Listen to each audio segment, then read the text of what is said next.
Hello everyone and welcome to our channel. आज का topic है रजो विज्ञान। रजो विज्ञान में सबसे पहले फर्स्ट आएगा रज। रज मतलब मेंस्ट्रुअल ब्लड। इसके डेफिनेशन में blood which is expelled from यूनी एवरी मंथ। जो भी ब्लड जो यूनी मतलब वजाइना में से जो बाहर निकलता है एवरी मंथ, हम उसे रज कहेंगे। And periodical discharge occurring in woman. जो भी वुमन में पीरियोडिक डिस्चार्ज जो time to time every month जो हम देखते हैं तो हम उसे रज कहेंगे। और यूजुअली ये 3 to 4 डेज होता है।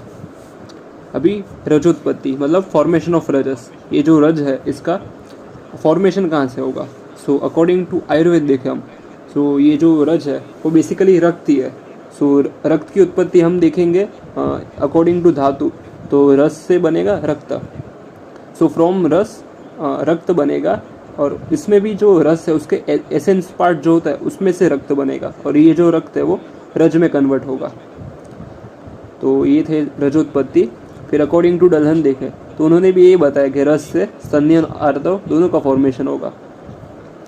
Now according to Vagbhata, Vagbhata में ऐसा बताया कि जो रक्त है कलेक्टेड इन यूट्रस, मतलब जो भी यूट्रस में जो रक्त कलेक्टेड होता है वो डिस्चार्ज होगा पीरियोडिकली एवरी मंथ। हर मंथ को वो बाहर निकलेगा फॉर 3 to 4 डेज। हम उसे आर्तव कहेंगे। और ये जो आर्तव है ये फॉर्म होगा रस में से। रस में से टोटल अकॉर्डिंग टू वाग्भट देखें तो 2 चीज़ें फॉर्म होगी, आर्तव और स्तन्य, दोनों का फॉर्मेशन और नरिशमेंट होगा। ये था रजोत्पत्ति। फिर आर्तव स्वरूप कि आर्तव का नेचर कैसा होगा। तो जो आर्तव है ये आग्नेय गुण इसमें होता है। क्यों? क्योंकि इसमें जो डोमिनेंट महाभूत है वो तेज महाभूत है, इसके वजह से इसमें आग्नेय गुण होगा। और इसमें जो भी कैरेक्टरिस्टिक्स वो रक्त के होंगे, जो भी सारे गुण है वो सब रक्त के होंगे। और ये जो आर्तव है it is responsible for formation of गर्भ। गर्भ की उत्पत्ति के आर्तव का सबसे ज़्यादा इंपॉर्टेंस है। आर्तव और शुक्र दोनों का इंपॉर्टेंस है फॉर फॉर्मेशन ऑफ गर्भ। इन दोनों के अलावा गर्भ की उत्पत्ति नहीं होगी। फिर अकॉर्डिंग टू चक्रपाणी हम देखें तो ड्यूरिंग फॉर्मेशन ऑफ आर्तव, जब आर्तव का फॉर्मेशन होगा तब उसमें जो होगा सौम्य गुण होगा।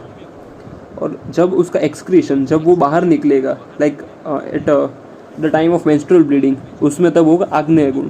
तो जब एक्सक्रीशन बाहर निकलता है तब आग्नेय गुण का डोमिनेंस होता है, और जब फॉर्मेशन होता है तब सौम्य गुण का डोमिनेंस होता है।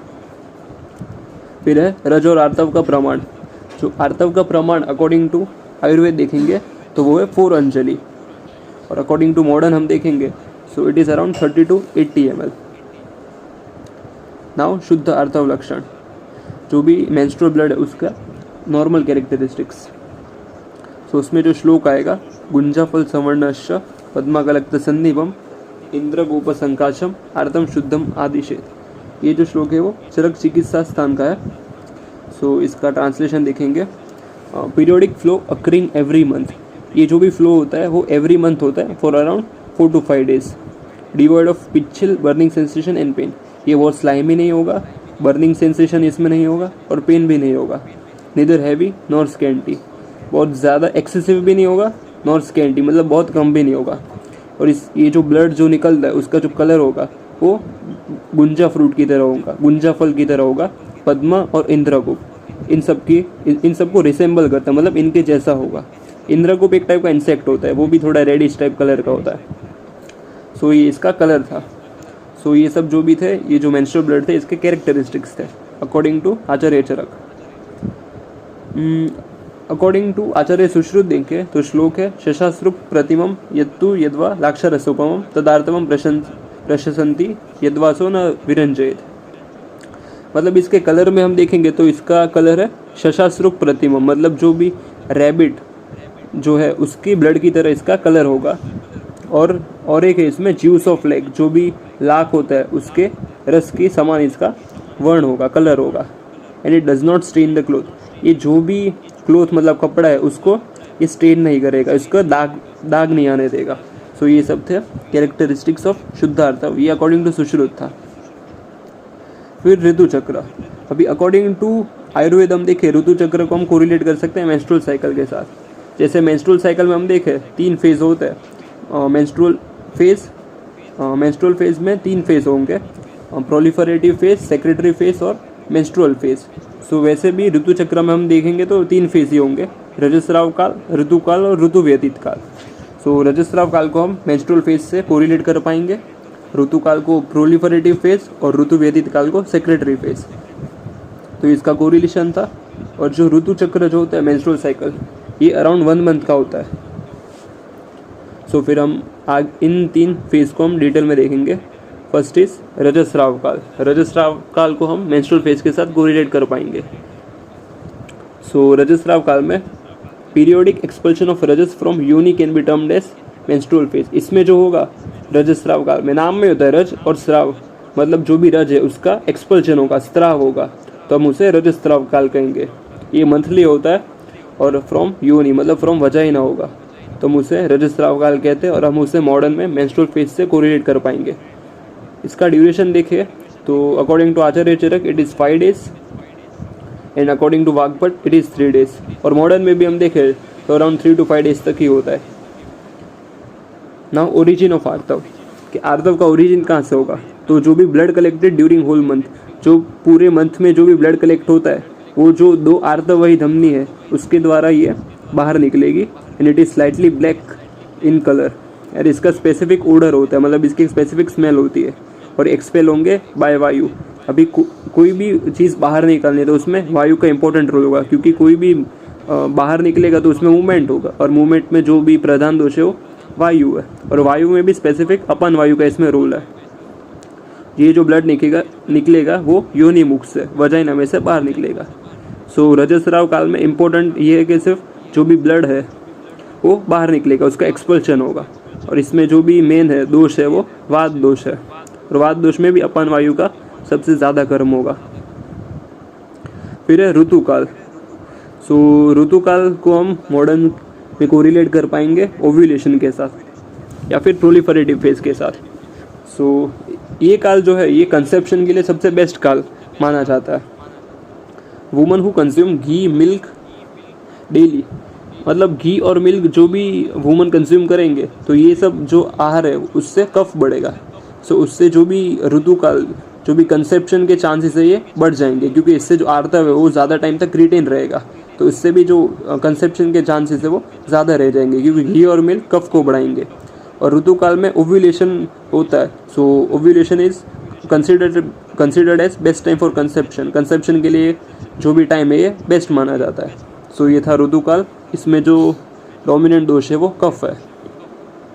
फिर ऋतु व्यतीत काल। ऋतु व्यतीत काल मतलब जो ऋतुकाल हो जाने के बाद जो बाकी का टाइम है उसे हम ऋतु व्यतीत काल कहते हैं। उसे पोस्ट ओव्यूलेटरी फेज भी कह सकते हैं, ओव्यूलेशन के बाद का फेज। तो उसमें चेंजेस इन योनि, इसमें जो भी वजाइन है उसमें चेंजेस देखने को मिलेंगे, और ये जो भी चेंजेस है जो हार्मोन होता है प्रोजेस्टेरोन, इसके वजह से हम देख सकते हैं। इसमें थिक सर्वाइकल म्यूकस सीक्रेट होगा और एक प्लग फॉर्मेशन करेगा। और इसमें जो भी डोमिनेंट जो दोष है वो पित्त दोष है। तो ये था ऋतुकाल अकॉर्डिंग टू ऋतु चक्र अकॉर्डिंग टू आयुर्वेद। इसमें भी 3 फेज होते हैं, जैसे मॉडर्न मेंस्ट्रुअल साइकिल में 3 फेज होते हैं। फिर है ऋतुमती स्त्री लक्षण। तो ऋतुमती मतलब क्या होता है, 7 days पोस्ट मेंसेस, मेंस्ट्रुएशन होने के बाद जो बाकी के 7 दिन, अ फीमेल विद हेल्दी योनि इज टर्म्ड एज ऋतुमती। जो भी वुमन है जिसमें एक हेल्दी योनि मतलब हेल्दी वजाइना होता है, हम उसे ऋतुमती कहते हैं। After 7 days of menstruation, menstruation होने के बाद 7 दिन के बाद, तो हम उसे ऋतुमती कहेंगे। फिर इसमें हम देखेंगे अकॉर्डिंग टू चरक। तो चरक में जो श्लोक है आप एक बार देख लेना, उसका ट्रांसलेशन देखते हैं। Charak explains after the expulsion of old rajas and formation of new rajas with commencement of new menstrual cycle the woman after bath possessing healthy yoni garbhashaya Shonit is termed as ऋतुमती। तो आचार्य चरक ऐसा कहते हैं कि जो भी ओल्ड रज मतलब जो ओल्ड मेंस्ट्रुअल ब्लड जो एक्सपल्शन हो जाता है, जो बाहर निकलता है, और जब न्यू रजस का फॉर्मेशन स्टार्ट होता है, तो ऐसी वुमन जिसमें हेल्दी योनि मतलब वजाइना, गर्भाशय मतलब uterus, Shonit is termed as ऋतुमती। सो ये सब जो भी फीमेल रिप्रोडक्टिव ऑर्गन्स है, ये जिसमें भी हेल्दी रहे हम उसे ऋतुमती कहेंगे। और इसमें आप देख सकते हैं कि चरक जी ने जो इम्पोर्टेंस है वो हेल्दी फीमेल रिप्रोडक्टिव ऑर्गन्स को दिया है। बाकी सब आचार्य जो है वो ऋतुमती में जो भी फिजियोलॉजिकल स्टेट जो होती है वो सब बताते हैं, पर इन्होंने आचार्य चरक ने इसमें जो भी फीमेल रिप्रोडक्टिव ऑर्गन्स है इसको ज़्यादा महत्व दिया है। तो ऋतुमती स्त्री अकॉर्डिंग टू चरक में आपको ये याद रखना कि आचार्य चरक ने इसमें फीमेल रिप्रोडक्टिव ऑर्गन्स का जिक्र किया है। फिर है अकॉर्डिंग टू सुश्रुत। तो अकॉर्डिंग टू सुश्रुत में ये श्लोक है, ये आपको एक बार देख लेना, इसका हम ट्रांसलेशन देखेंगे। सो इसमें आएगा female looks bright healthy with moisturised lips and teeth. जो फीमेल है वो ब्राइट मतलब थोड़ी ब्राइट दिखेगी, healthy and with moisturised lips and teeth. So ये इसके कैरेक्टरिस्टिक थे। She is anxious and she have desire for sexual feelings. और ये सब जो भी है इसके फिजियोलॉजिकल स्टेट बताते हैं वुमन के। पहले हमने देखा था कि बाकी सब आचार्य जो फिजियोलॉजिकल स्टेट बताते हैं, पर आचार्य चरक ने जो बताया था फीमेल रिप्रोडक्टिव ऑर्गन्स के बारे में बताया था। पर आचार्य सुश्रुत के अकॉर्डिंग देखें तो इसमें सब फिजियोलॉजिकल स्टेट्स बताई गई है। सो ये आप सब एक बार देख लेना। फिर है ऋतुमतीचर्या। ऋतुमतीचर्या में मेंस्ट्रुएशन हो जाने के बाद कौन कौन से रेजिमेंट्स और डेली एक्टिविटीज़ परफॉर्म करने चाहिए वुमन को, ये सब बताया गया है। So on 4th day of menstruation the woman should take, मतलब मेंस्ट्रुएशन होने के बाद 4th डे से वुमन को कौन कौन सी एक्टिविटीज़ करनी चाहिए इसमें बताया गया है। So first is head bath after abhyanga. Bath लेना चाहिए, हेड बाथ, और उसके पहले अभ्यंग करना चाहिए। अभ्यंग मतलब जो भी ऑयल मसाज है वो। फिर है वियर वाइट क्लोथ्स, कपड़े जो है वाइट कलर के पहनने चाहिए। गार्लैंड्स मतलब फूलों की माला एंड फ्लावर्स, अलग अलग फूल धारण करने चाहिए। Pleasant state of mind with passion should indulge in cohabitation, मतलब जो उसका माइंड है वो एकदम प्लेजेंट स्टेट में होना चाहिए, उसको कोई स्ट्रेस या फिर वो सब कुछ लेना नहीं चाहिए। सो ये सब जो रेजिमेंट्स है वो वुमेन को फॉलो करने चाहिए आफ्टर मेंस्ट्रुएशन। फिर ऋतुकाल। ऋतुकाल में ओवम का लाइफ स्पेन बताया which is approx 24 hours. After release in this event occurs only once in 20 days of menstrual cycle. एक बार ओवम रिलीज हो जाने के बाद ये जो भी साइकिल है फिर से 1 मंथ के बाद रिपीट होती है। सो ये था ऋतुकाल। और ये ओव्यूलेशन जो है इसका प्रिडिक्शन इंपॉर्टेंट है for the cases of infertility. Infertility में इसका ज़्यादा ओव्यूलेशन का जो भी प्रिडिक्शन है वो ज़्यादा इंपॉर्टेंट है, लाइक IVF और वो सब में। सो ये था ऋतुकाल। तो आज का जो हमारा टॉपिक था रजो विज्ञान वो यहीं पे ख़त्म होता है। Thank you for watching our video. Please like share and subscribe our video. Thanks for watching. See you in the next lecture.